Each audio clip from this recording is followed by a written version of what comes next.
So earlier today I shot a wee video and it was top 5 tips for first time marathon runners.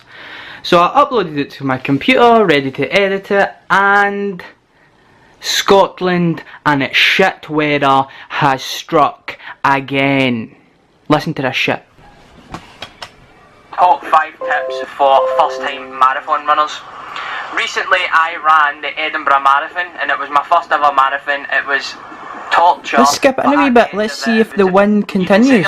Oh, it does. So you'll know where 10 miles is, you'll know where 12 is. Oh. You'll know when you've ran your half marathon. Oh, does it keep going? You're going into the marathon and you're wearing a pair of blue shoes 10 miles in. Oh, it does. It gets worse. Blisters and...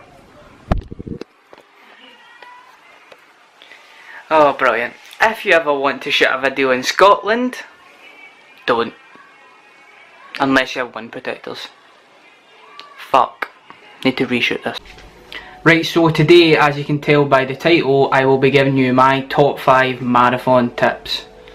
Recently I ran the Edinburgh Marathon in the 29th of May there, and it was a really good experience for me. I done it for Macmillan Cancer Support, raising around £750 in a very short period of time, and it was really fulfilling to actually complete something that only 1% of the world's population has ever done.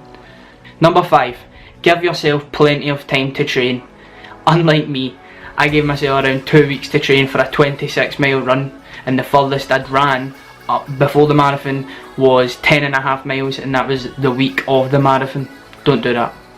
I advise you give yourself around 6 to 8 weeks at the least. If you can, give yourself 12 weeks to train for this marathon, because it will be the most difficult thing that you have ever done, physically and mentally. Number 4, familiarise yourself with the route that you're running so that you can prepare yourself mentally. If you familiarise yourself with the route, you know where you are and how many miles you've got until you finish. Unlike me, I didn't see a sign until 13 miles in, and that was a really big moment for me because I'd realised I'd ran a half marathon and I had half to go, and it was the furthest I'd ever ran. But I don't advise that for you.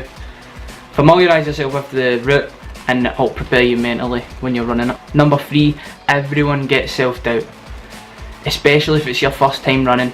Before the marathon I had major doubts, weeks leading into the marathon I had doubts, during the marathon I had doubts, in the final mile of the marathon I had doubts whether I could complete it. Before the marathon I was saying to myself, you're not a runner, you're not a marathon runner, what are you doing? But it's important when you do this, just try and fling it away as soon as it happens and try and fight back against it and be positive. And that's what I did. Number 2, and this is a biggie if you want to feel comfortable when running. You're going to be running for 26 miles. That's a long way. That is a long way to be running. So on the day of the marathon, don't be bringing out your brand new t-shirt and your brand new shoes and your brand new socks, because most likely, especially if you're bringing brand new shoes, you haven't broke them in properly and you're going to end up with big massive blisters on your feet and you won't be able to complete the race. So that is a biggie. Don't wear new clothes. And number 1, the most important thing when you're doing anything, have fun. When running the race, there's going to be hundreds of spectators standing by, cheering you on. If you're running for a charity like I was, Macmillan Cancer Support, there was people with Macmillan Cancer Support t-shirts cheering me on as I ran past, and that gave me that extra bit of fire to push and complete the marathon. And there would just be people out handing drinks, there'll be people handing out sweets. For me, at one point it was absolute torture for me. There was a bit where we ran through like a forest area and it was really warm, the sun just started coming out, and I was like, keep going David, remember how good that jelly baby was a mile ago, in another mile you can get another jelly baby. And that pushed me on, and it was just having fun. Have fun with it and you will enjoy it, because that's the most important thing at the end of the day, you having fun. Why else would you do it if you weren't having fun? Or run a marathon, leave a comment, tell me what marathon you've done, and you could leave me tips as well if you're a more experienced runner than I am, because I'm not an expert by any means, but I thought I'd just make this video to educate people of what it's like to run a marathon, what things to look out for and what you should do before it, because I didn't really research up on it too much before I ran it, and I wish I did, so that I knew more about it. and I ran the Edinburgh Marathon there in 4 hours and 13 minutes 47 seconds, and that was a really good time for me because it was the furthest I'd ever ran, and I actually completed it, and I didn't stop till about 17 miles in, which was a big thing for me as well. But it doesn't matter if you stop, you can keep going.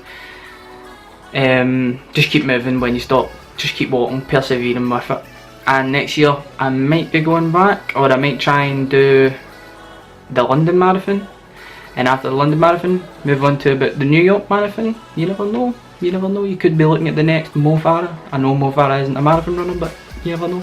You're not looking at the next Mo Farah, you're really not. But thanks for watching this video, like, comment and subscribe. Bye, I'm out.